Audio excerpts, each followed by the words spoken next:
Hey everybody, good evening. I know some folks are joining us for their second or third time in this day, but if it's your first panel/workshop of the day, my name is Lindsay Leong. I'm an alumni from San Jose State. So happy to be emceeing today. We've had an amazing day thinking about this topic of what does it mean to be a woman in modern society? So this is the Feminist Horror Symposium. So we're thinking about feminism. We're thinking about horror films and what are the real horrors in our everyday lives. And so thinking about that theme, we're about to bring on our keynote speaker. How y'all feeling about that? Y'all give me energy. I know it's the end of the day. I know people are tired. Y'all can do a little better. About to bring on a very phenomenal speaker. You want to give her all that love and energy. Thank you. You want to give her that love and energy so she can feel so very good. So coming to the stage, we have Johanna Isaacson. Can I tell you a little bit about Johanna before she starts? Can we give her that, get her amped up? Y'all gotta give me affirmation. You gotta tell me yes. Okay. You gotta tell me yes, yes, yes. So this lovely person over here writes academic and popular pieces on horror and politics, which I think if you saw our previous speaker is gonna make so much sense. And if you didn't, she'll be talking about it right now. She's a professor of English at Modesto Junior College and a founding editor of Blindfield Journal. She is the author of Stepford Daughters, Weapons for Feminists in Contemporary Horror, published in 2022 from Common Notions Press, and The Ballerina in the Boat in 2016 from Repeater Books. Her book, Whatever Happened to Baby Jane, is forthcoming from Die Books. Can y'all please give a warm round of applause to Johanna Isaacson, your keynote speaker today at the Feminist Horror Symposium. Thank you so much. I appreciate it. I'm so excited to be here. And thanks, I think April has to do something for a second, but I wanted to thank her for inviting me and to you all for coming. This invitation to speak at San Jose State, or to San Jose State students on feminism and horror is really a dream come true. In some sense, I really wrote my book for you, as well as my own students at Modesto Junior College, who come from diverse backgrounds and many of whom are first-generation college students.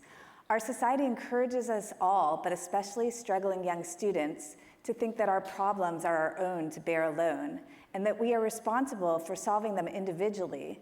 One of my arguments in Stepford Daughters is that despite the stereotype that horror movies are violent and nihilistic, they actually show how our problems are structural and can only be addressed collectively.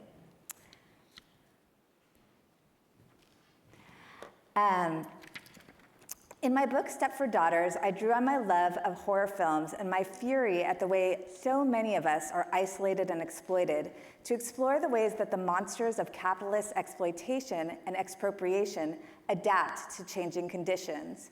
With the rise of what some call feminized labor, such as gig work, service work, healthcare work, sex work, education work, and domestic labor, come worsening labor conditions and increasing immiseration. So one of my big arguments here is that some people call this moment a post-feminist moment, meaning, oh, we're done, right? We've achieved equality. And my argument is that the terror of gender has been mutating, and that contemporary horror films reflect those mutations, right? Often through mutants themselves. My proposal in Stepford Daughters is that such conditions should not confine feminists to a life of hand-wringing and self-denial. As we battle for a better world, we deserve a fulfilling life and an infusion of fun and camp into our politics. Part of this can be claiming popular culture for our own, using it not just as an entertainment, but a way to create symbolism and meaning. Horror offers a diagnosis of new forms of violence we face, while creating vengeful monsters and final girls who embody our insurgent and utopian desires. So these are some kind of campy, fun movies that people have kind of appropriated to express issues of sexuality and different forms of, this is a rape revenge film, Teeth, which I really recommend, where a woman grows vagina dentata that can bite back at her rapists. And so all of these things are stuff we can use for our own empowerment. And these are just a couple more images that show how people have taken horror and really used it for political activism in a fun way that's maintainable, because we can't organize and perform politically if we're not having a good time doing it for the long haul, I say as a middle-aged person. So this group used La Llorona, who some of you heard about earlier today, to protest femicide, right, the killing of women. And a movie that I'm going to talk about as an example about The Babadook. Has anybody seen that film? Oh, good.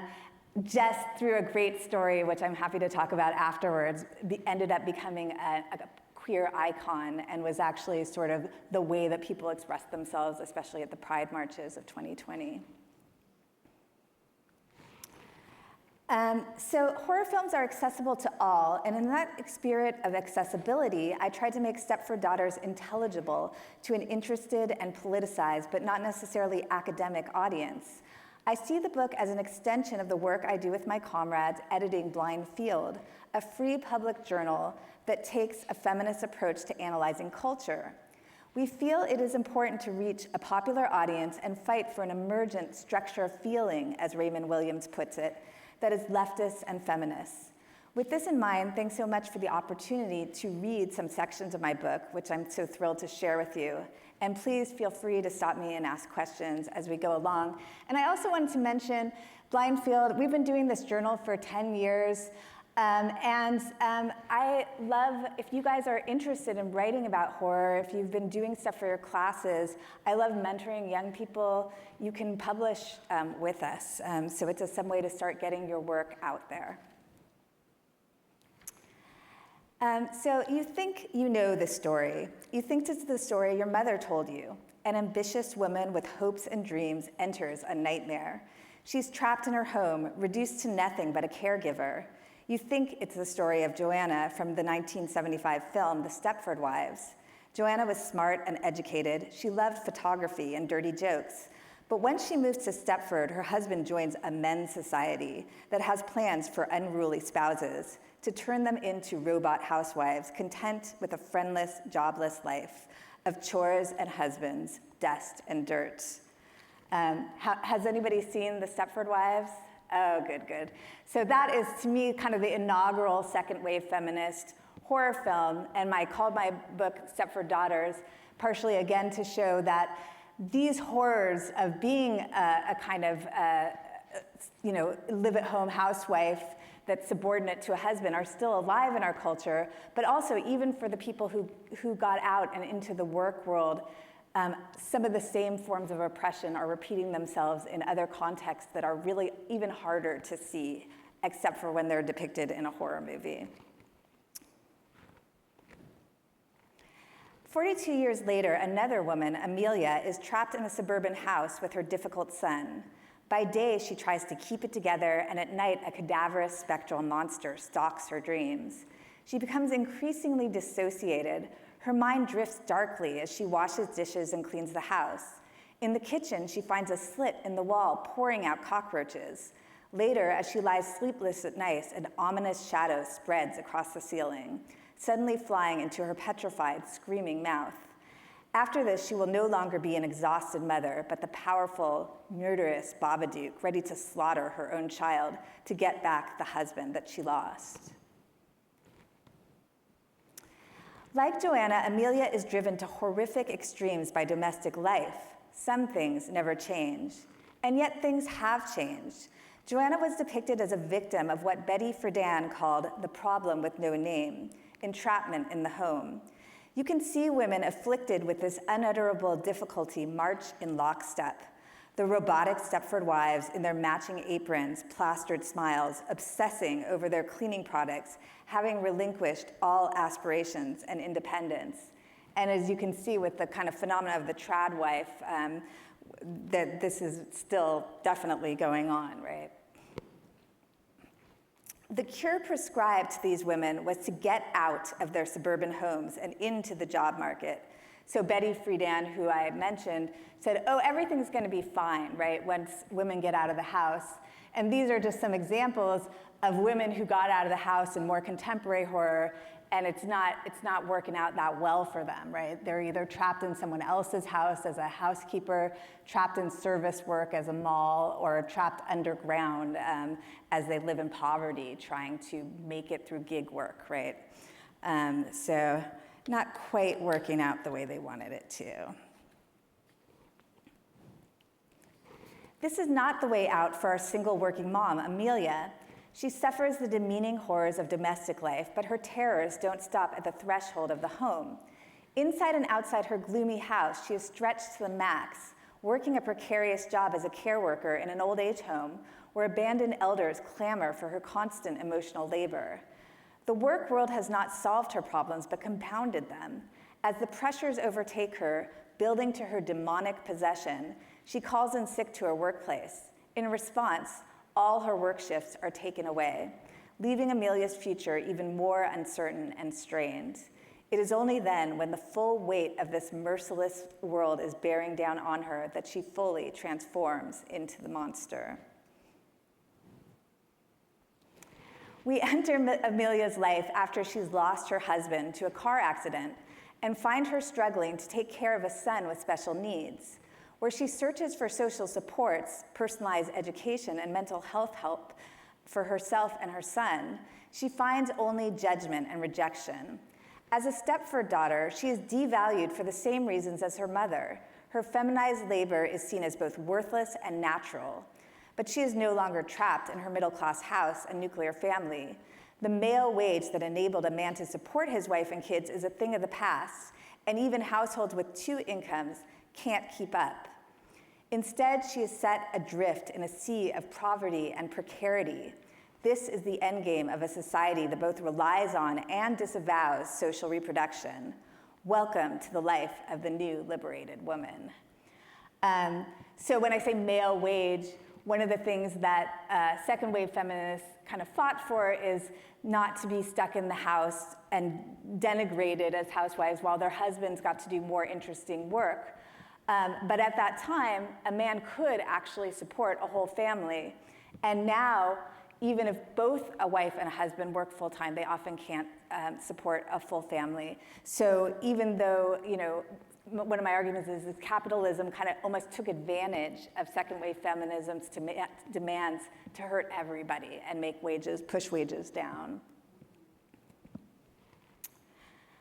The Babadook is just one example of a canny new wave of horror films exploring the dark side of phenomena we typically associate with patriarchy, such as women's confinement to the home, domestic labor, the pressures to look beautiful and young, the compulsion to be the perfect mother, the demand to be emotionally supportive while ignoring one's own needs, the fear of sexual assault. And so these are all kind of modern horror films that really get into women's issues as we've sort of imagined them throughout the history of horror, although now there's a lot more women actually creating these narratives, and so a lot of them are a lot more sensitive and interesting. The twist to these films is that they show how these traditional feminist concerns are linked to capitalism as a whole. In American Mary, a woman achieves revenge against her rapist and defeats her student loans. In Maps to the Stars, a young woman destroys her abusive family and kills her boss. In Unfriended, the ghost of a girl driven to suicide by sexist bullying destroys her tormentors and social media. And in all of these cases, the films show how there is no way to separate gender depression from capitalist suppression. So we can talk about, maybe in the question and answers, like, do people here have student loans that they feel oppressed by, and how can we imagine that being connected to gendered violence? These horror movies, contemporary horror movies, actually illustrate something that's really hard to think about the connections between. Oh, sorry, I was going to give you a trigger warning. I hope you guys are okay. Trigger warning. Oops. Why look to horror films to understand the linked oppressions of heteropatriarchy and capitalism? Don't get me wrong, horror films can be sexist and conservative. In addition to the piled-up bodies of dead, naked women that can cater to misogynist fantasies, horror can serve as a retrograde force that warns us what will happen if we don't behave. But there is a flip side to horror, a genre that delves into taboo topics. In Stepford Daughters, I seek out films that explore forbidden forms of realism, accurately showing the monstrosity of contemporary social forms and unleashing dark but ultimately utopian fantasies of fighting back. We may emerge from these experiences of watching these films breathless or even nauseated, but seeing these terrors on the screen rather than tucked under the bed or hidden in the closet can also help us feel seen and heard. So again, apologies, but this is from Hereditary, where really, there's a kind of pressure on women to always say that their love for their family is perfect, right? And there's nothing wrong inside their homes. But in the chapter I talk about it, it's called It's Coming From Inside the House, which is a kind of motif in horror movies where actually sometimes the home can be a place of a lot of hidden violence, right? And in horror films, that can be expressed a little bit more clearly. In the past, horror criticism often fell into separate Marxist and feminist camps.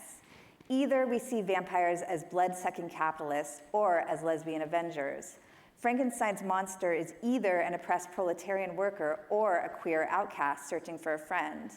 In some films, however, the connections are impossible to ignore.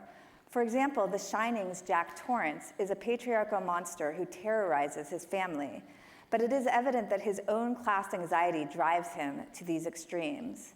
More connections can be made.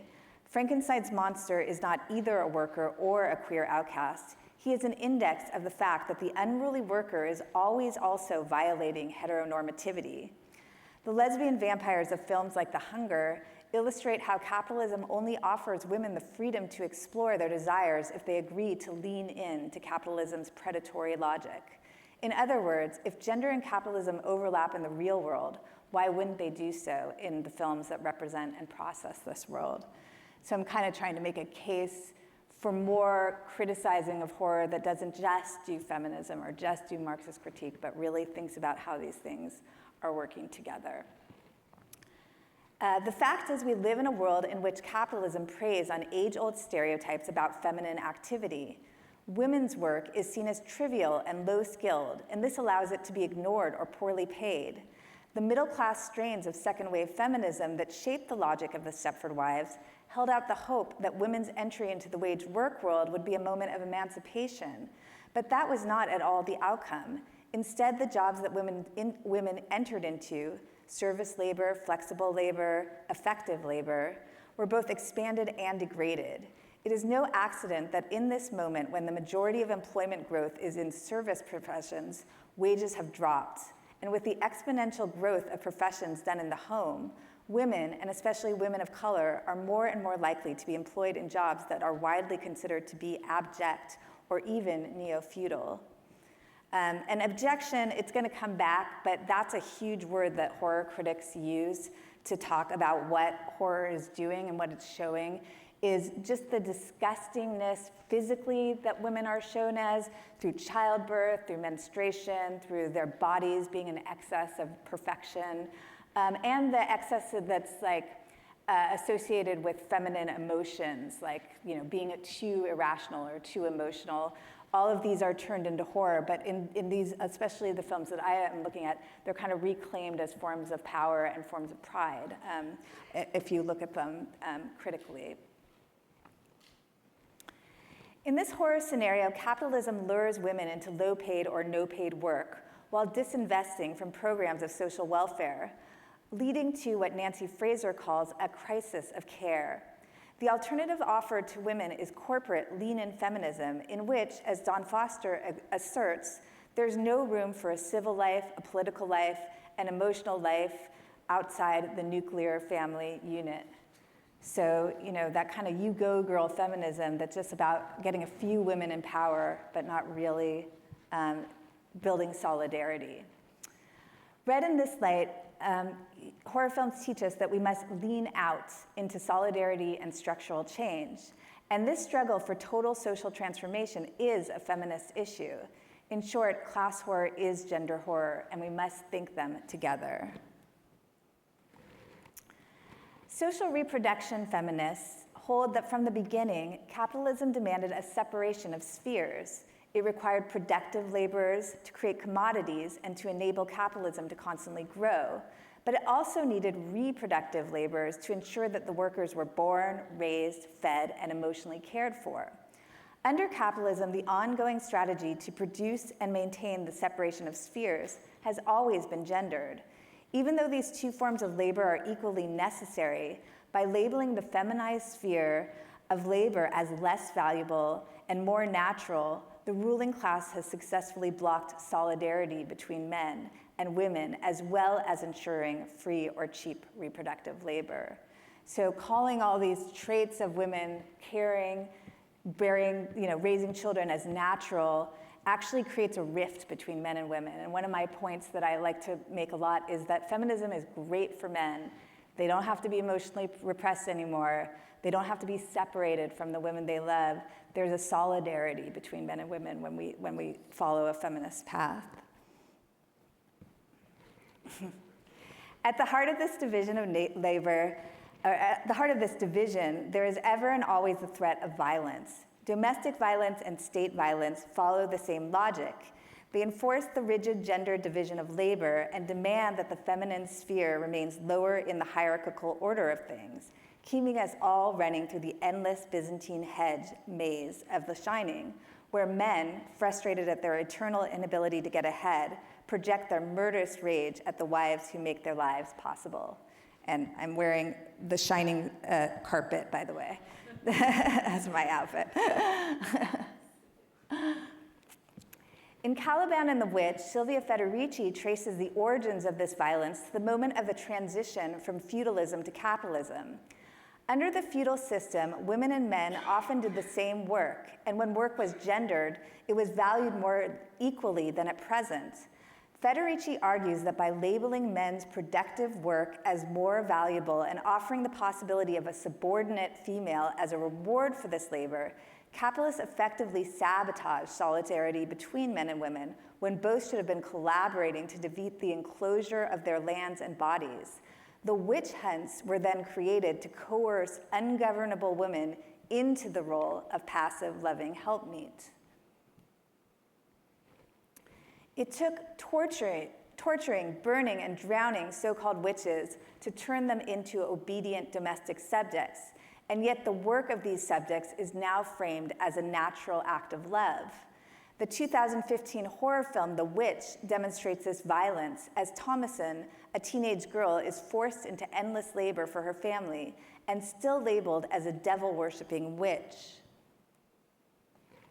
However, as in many feminist horror films, The Witch shows that the witch hunt could not rid women of their rebellious spirits, and that the identity of witch could be appropriated to bash back and live deliciously. Spoiler alert, but Thomasin gets hers, let's just say for here. And the films that I was showing images of, a lot of them are kind of reclaiming the witch as the positive kind of figure after so many centuries of villainization. So how many people know the word gaslight? How many people knew that it came from a film? Not everybody. So that's kind of another bit of evidence, right, that horror is giving us good feminist vocabulary. The horror outlined by social reproduction theories, then, is a kind of gaslighting of people who perform work outside the officially designated point of production, such as the factory or other obvious places of commodity production. In their exclusion from definitions of value and from categories of work that could build solidarity in class struggle, women and other feminized people are rendered mute and helpless. And so when I'm making this argument, I'm kind of intervening in a long debate in Marxism where people only counted really legitimate work to struggle over at what they called the point of production, which you can think of as like a factory, a blue-collar job, someplace where people make something. And I think those jobs are really important to struggle over, but there's like a wider field of work, and a lot of that is feminized or done by women that is not paid as much attention to. In having their work deemed as natural, women are alienated from their own suffering and desire to revolt. The silent scream a woman might nurse in the back of her throat as she cooks, cleans, and tends the baby can never escape her, lest she be accused of failing to love her family or failing to behave as a real woman. But in horror, she screams, and she screams loudly. Just look at the 2018 film Hereditary. How many people have seen that one? Ah, good.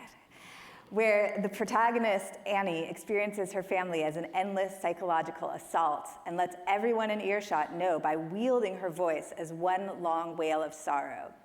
In the folk horror film Midsommar, a similar effect is deployed as protagonist Danny's sobs are unnaturally amplified to stress the horror of familial trauma. Both of these films seem to open otherworldly portals to their own powers of horror, argues Sophie Lewis. So another ongoing argument I kind of have is horror is kind of realer than realism. Like in realism films, you often get what our rulers want us to think is real. But in horror, we get the kind of hidden realisms, and it's through amplification, theatrical performances, estrangements that we kind of see these real emotions that are pushed down. And so I've been talking about social reproduction theory. That's kind of the theory that I lean on as a theorist, I guess, that kind of really, to me, is a great nexus of showing how feminism and Marxism relate to each other. So this is just a quote that I'll unpack, so if you get interested in researching this, you'll kind of know what I mean by social reproduction. Shifting our perspective from the point of production to that of social reproduction does not merely add to the narrative, it has the potential to transform that story.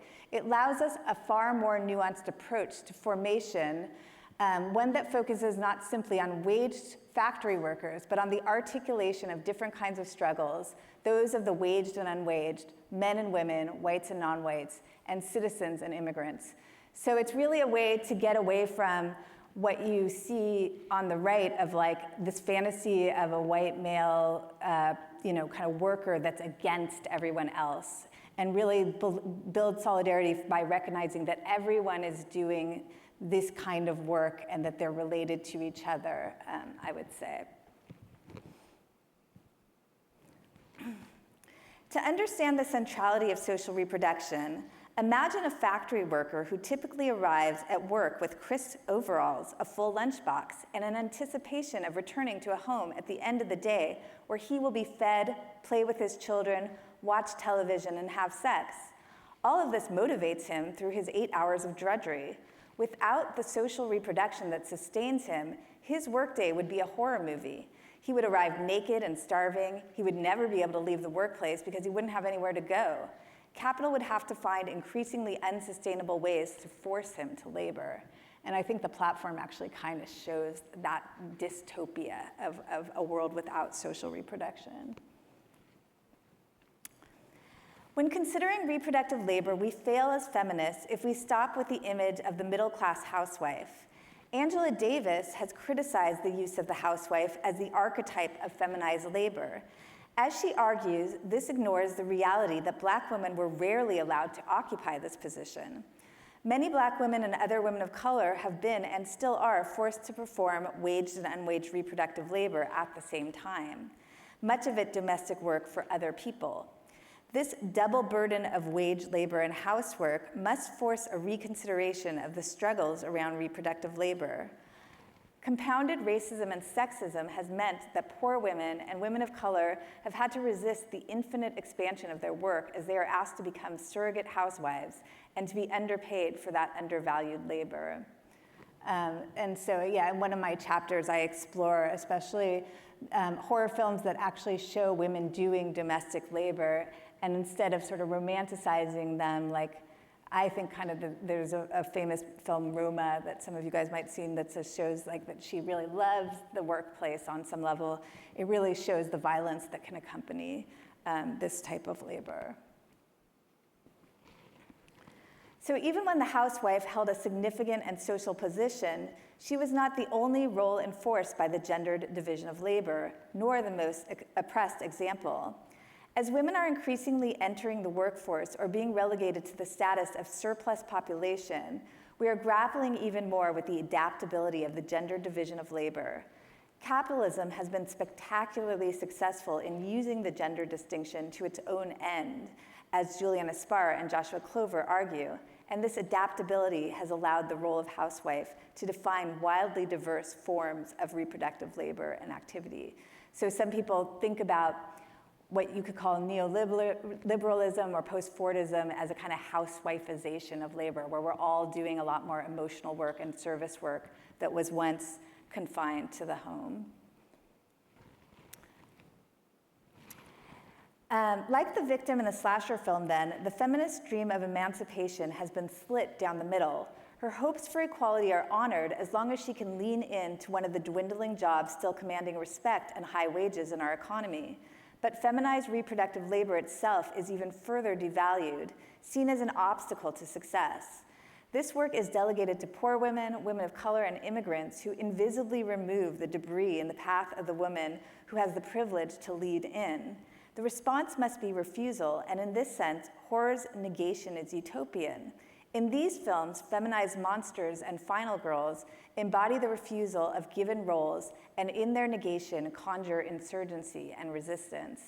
And that term final girls comes from a really good book called Men, Women, and Chainsaws by Carol Clover that was one of the first books feminist books on horror. How many people know what a final girl is, kind of? Yeah, so it's like the last girl standing in a slasher, right? I won't go over, that could be a whole other lecture, but I love talking about final girls if we get a chance. Oh, am I doing okay for time? Yeah. 10 minutes? Oh, awesome, okay.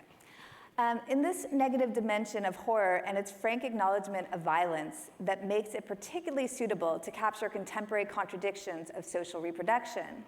In 1978, the queer film critic Robin Wood made the convincing case that there is no better film genre than horror to express and contest the oppressions of capitalist patriarchy.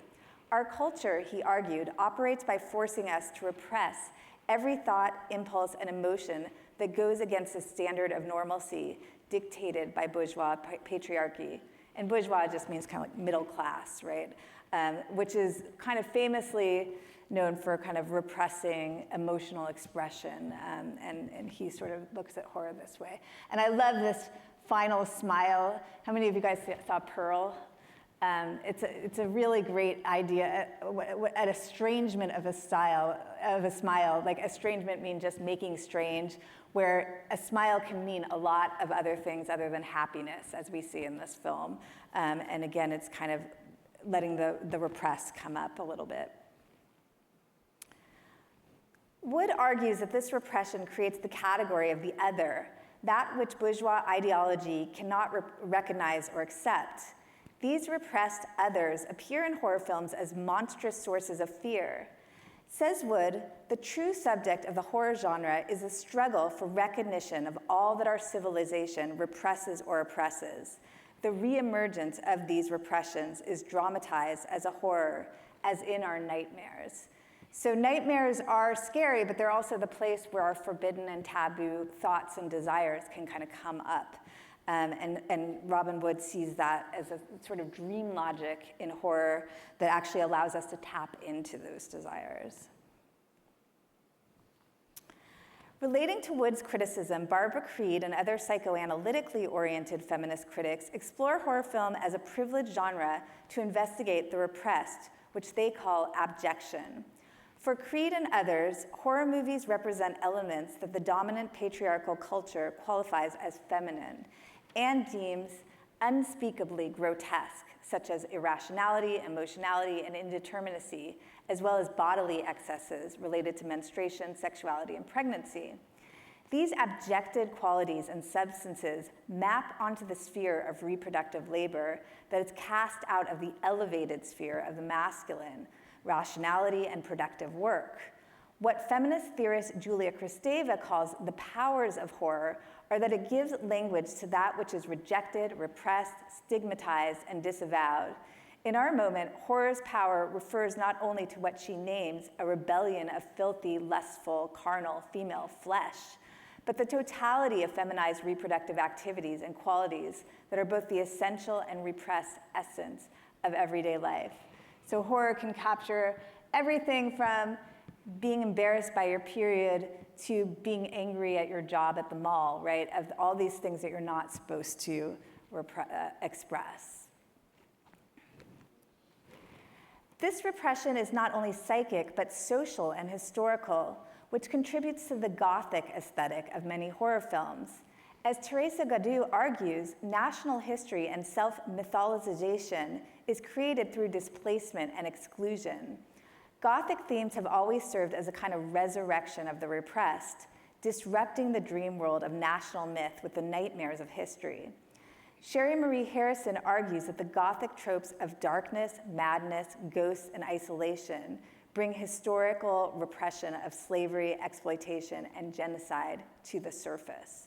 And Jordan Peele is kind of, I'm a little too excited about him. I try not to jump up and down, but he's an amazing artist that really links the Gothic to our national history of racism.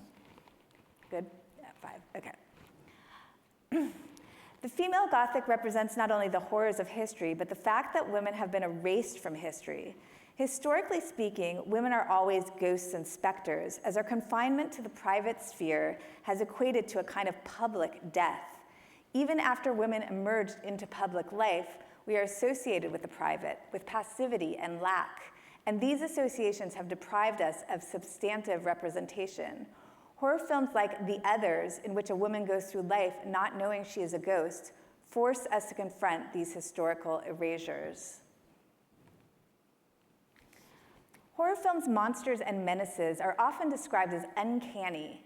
As Freud famously explained, the uncanny is a feeling of terror or alienation in the face of a phenomena that is familiar.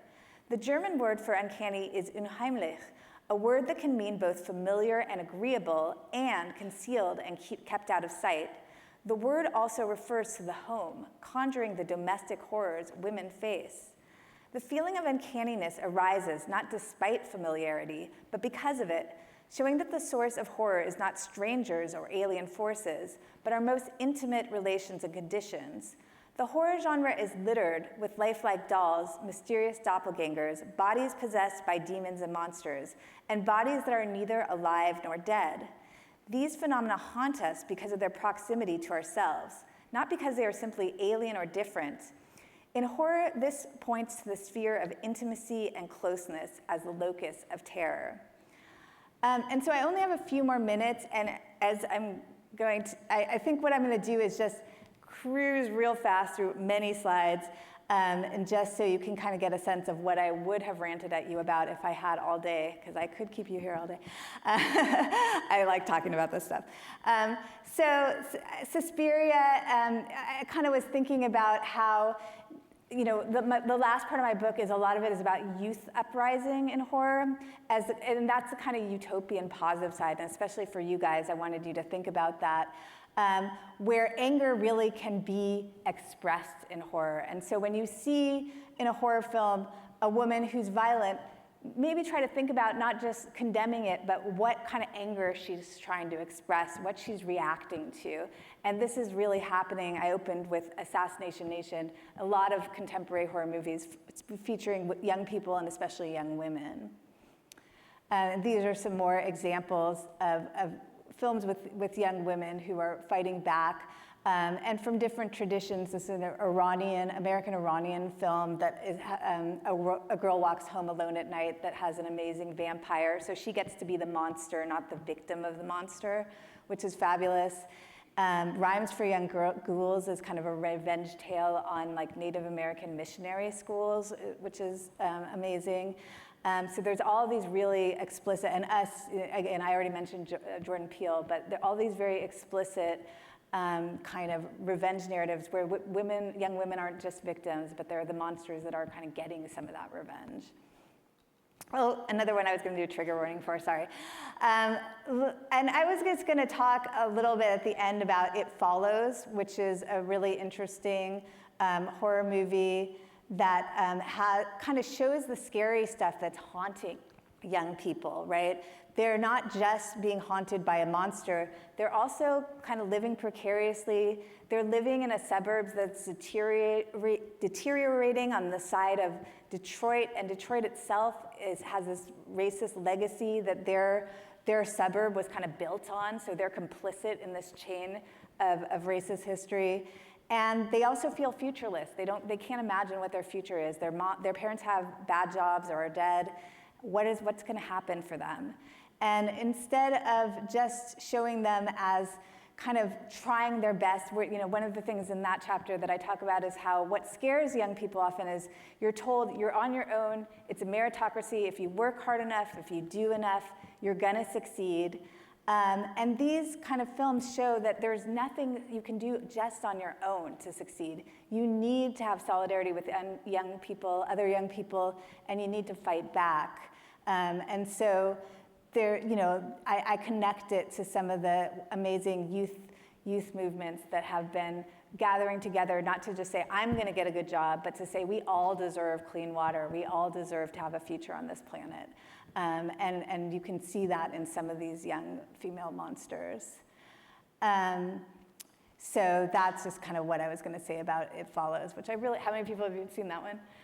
Oh, awesome. If you haven't, I recommend it.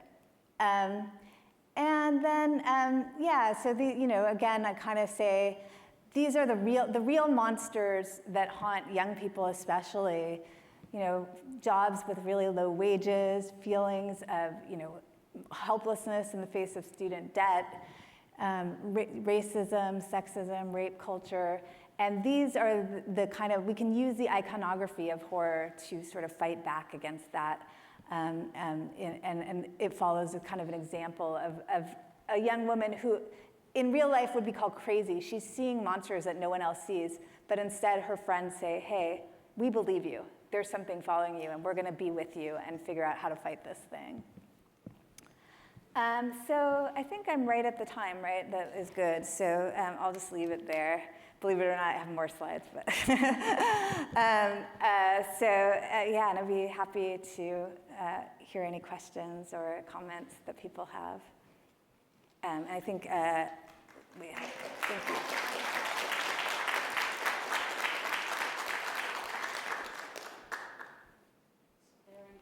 you. I have the mic here, so raise your hand and I'll come see you if you have a question for Johanna.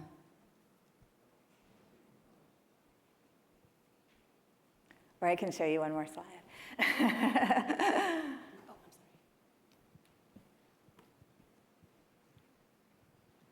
Hi, Johanna. I really, on the topic of It Follows, because honestly, your book, and all the talking to you has definitely introduced me to that movie as a feminist horror film, which I never really thought about it before. I kind of just wanted to, one thing that I didn't hear you mention in this last couple minutes was how the demon itself, the monster itself in It Follows, is basically an STD. It is a sexually transmitted demon, so I guess literally an STD. So yeah, I just kind of wanted to get your kind of going on what you were just saying. I'm curious to hear how you feel that kind of relates to the modern feminist aspects of it. Yeah, interesting. I mean, when I was coming across criticism that read it that way, I felt like it was a little conservative. Like there was actually a review of it, but in a Catholic journal that said it was like kind of an allegory of why we all have to, not have sex or something. So that's not how I read it. But I do think that, all of these films, as I said in those slides where it's like the films connect all these women's issues that we've had sort of eternally with these larger kind of societal and capitalist issues. I mean, the core of it is like women are really afraid of being abused sexually. And, she basically does get date raped, right, in the film. It's horrifying to her. She doesn't know what's happening to her, and they show it at length. They don't show the sex itself wasn't the problem, right? She consented to sex, but she didn't consent to what came afterwards. She didn't know what she was getting into. So it's not a puritanical thing against sex. It's about consent, I think, in this way. And some of the demons that haunt her, because for those of you who haven't seen it, there's something following her once you get this STD. there's something invisible follows you, and it takes different shapes. And the shapes all express different anxieties she has.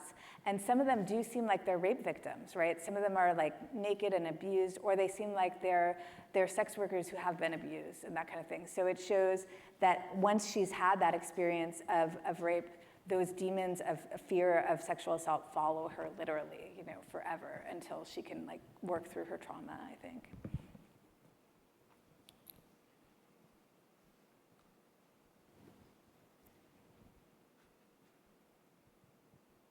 Hello. Hi. I watched this series on YouTube from PBS Origins called Monstrum with Dr. Brozlovsky, and she recently just did for Halloween, of course, like a video essay about why slashers aren't as sexist as people say, and so she actually disagrees with that notion. But she also mentioned that they can be sexist and misogynistic, and I wanted to know where you think that line is drawn. Ooh, good one. Yeah, I definitely think that a lot of it is how the camera works often. Like I've seen like slashers where the camera really lingers on the body of a woman while violent things are happening to her, and those tend to follow sort of the male gaze in a way, and the pleasure of that film is gotten out of that sort of voyeuristic kind of angle, whereas some more, like the final girl comes out of the slasher genre, that's what she's in, and some of the films, I think, focus more on her sort of heroic journey to survive, and those films, which are the bulk of the ones that I've seen because I curate my watching so I don't get too disturbed, but are actually kind of showing her like working through trauma a lot of times. And they have plenty of violence, but I think that again is kind of acknowledging that there is real violence out there, and then kind of shows the final girl who's somebody who, you can read in a sexist way too, because she's like often kind of virginal compared to the sexually active women who get killed. But on some level, she's somebody who we don't have a lurid gaze on, and who is a woman who's had a violence happen to her and who survives and is more clever than the monster. So those forms of slasher movies. I guess we could say Halloween is one of them, and I could name a lot more I think are more interesting. Slumber Party Massacre is one that I like. We'll go here, and then I'll go here.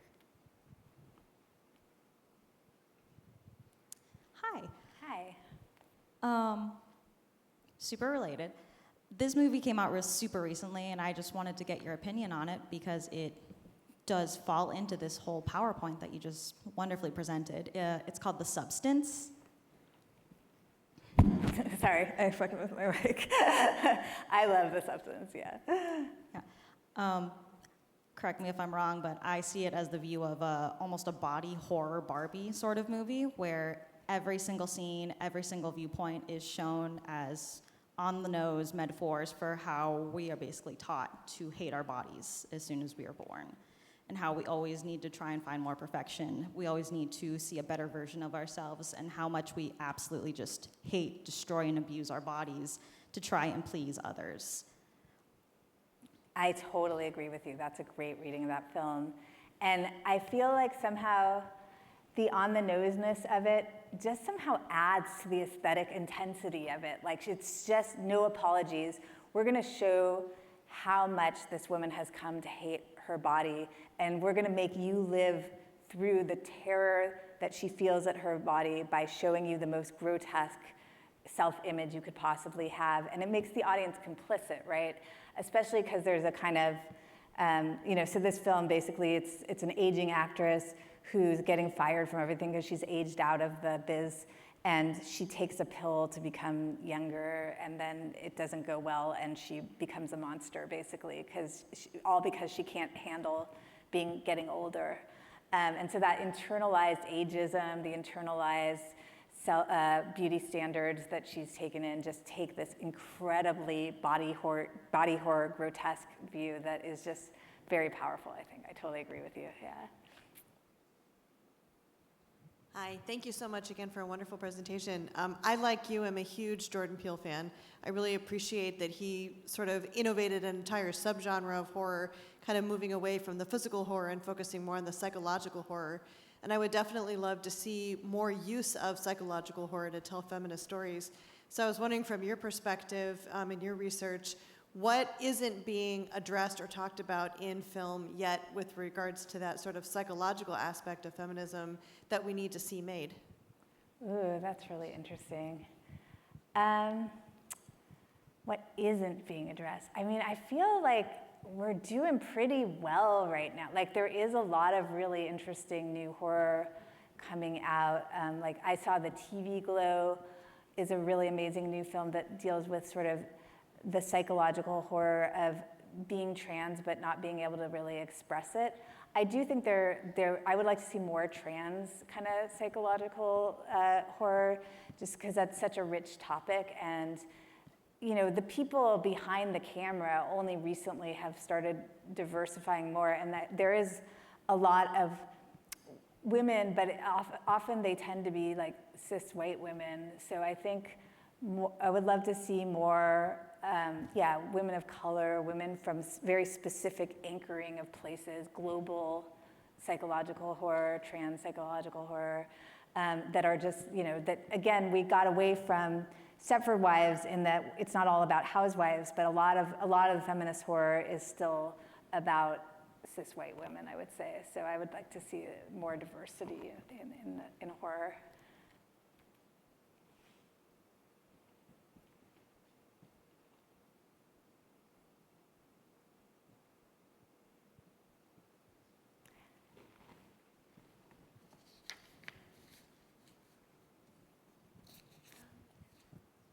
So I wanted to ask about emotional labor, and I read, I think it's chapter 3 in your book, and it made me think about how emotional labor can also happen in interpersonal relationships. So like your partner, your children, and so it kind of made me think further, how do we, as women, with the expectations that we put on ourselves, cope with emotional labor in such a personal setting? So I just wanted to know your feedback about that. Yeah, brilliant. Yeah, so just the emotional labor that you do in everyday relationships. I think, the first step is acknowledging. I think a lot of women, and I do this myself sometimes, I get angry and I'm like, I'm not gonna acknowledge it even, let alone express it, right? Because we're trained, even when you're like, I'm kind of, I guess, a professional feminist by now, but like you're trained from birth that your emotions aren't as important as people around you, especially male people around you. And you kind of, as soon as they come up, they can tamp down. So I think it's taking the time, and I do think horror movies help with this, like where you look at like Hereditary or something and see a woman who just is so mad at her family that she could kill every one of them, and she kind of does. But just acknowledging that even if you love people, you can be really mad and feel taken advantage of, right? And then hopefully the next step is, once you recognize it, that you find a way to communicate it and you stand your ground, right? Like, this is not, this is, 2024. We need to be communicating on an equal ground emotionally. You need to listen to my feelings, right? But acknowledging it, I think, is even harder than expressing it sometimes. Thanks to your chapter, it came to me. I love that. Thank you so much for reading it too. I'm so excited. So before we pivot into the next part, Johanna, I wanted to ask you two things. Is there a website or a social media platform where these lovely folks can stay connected to you because they're very excited about your work? Is there anything you want to plug for them to stay in touch with you? Sure. Well, you can always write to me. I have a page on academia.edu, but it just has my email and stuff like that. And Common Notions is like the publisher that has my book. I do run a kind of discussion group about horror and feminism on Facebook, because I'm old, but I guess you guys are probably all on Twitter, TikTok. But it's got a long, unwieldy name you might not remember, but it's anti-capitalist feminists who like horror. But you can search around for it. But we have like 300 and something people. We have really good conversations and post a lot of news about horror that's coming out and stuff like that. Or I am also on Twitter as Stepford Daughter, but it's Dotter. And I would be more active if I knew more people. So yeah. You kind of answered the last thing I was going to ask you. You put so many incredible films that some folks have seen and not seen. Is there a specific data bank you would suggest to folks to look for feminist horror films like the ones you talked about today? Oh, that's a good question. I feel like there's no definitive list. I read a site called Bloody Disgusting that just tells you what horror movies are coming out and gives you something. You can actually really get stuff by just Googling feminist horror films, and you'll get everybody's list that has it. And my blind field thing, I have a list that I once made of my kind of political horror that I like. So yeah, again, Blind Field is the journal that I write for and edit, and that has a lot of my articles on feminist horror in addition to the book. So you can find stuff there. Can we give it up for our keynote speaker, Johanna Isaacson? Thank you so much. Are we ready to pivot into our films? Yeah, so we're going to Are we seg, and ready? actually one of the questions I think that you asked back there about what is neglected with horror, maybe this is more kind of slasher form than psychological, but I had not seen, I saw this film just a couple days ago to prepare for this. It's such a good student film called Carnage, and I had not seen before a film that was specifically about bisexual issues. So it's an original film, I think. I really loved it. It's well-paced, well-shot, has a wonderful political and emotional core to it. And as you watch, I recommend paying attention to the fabulous jobs the actors, writer, and director did in creating a queer monster that is both playful, but also draws attention to serious and difficult to represent issues, such as internalized homophobia or biphobia. This movie is an absolute winner, so I would buy tickets to it, but I got to see it for free twice. And then I'm going to give you some info about the Film Production Society that made the film. FPS makes short films every semester, which are completely student-led from the screenplay to the post-production editing. And Carnage was one of their spring films, a night shoot that was shot over 2 weekends, which is incredible. FPS strives to provide students with hands-on film set experience, helping them hone skills and confidence before entering the industry. So that is your next wonderful thing you're treated to is Carnage.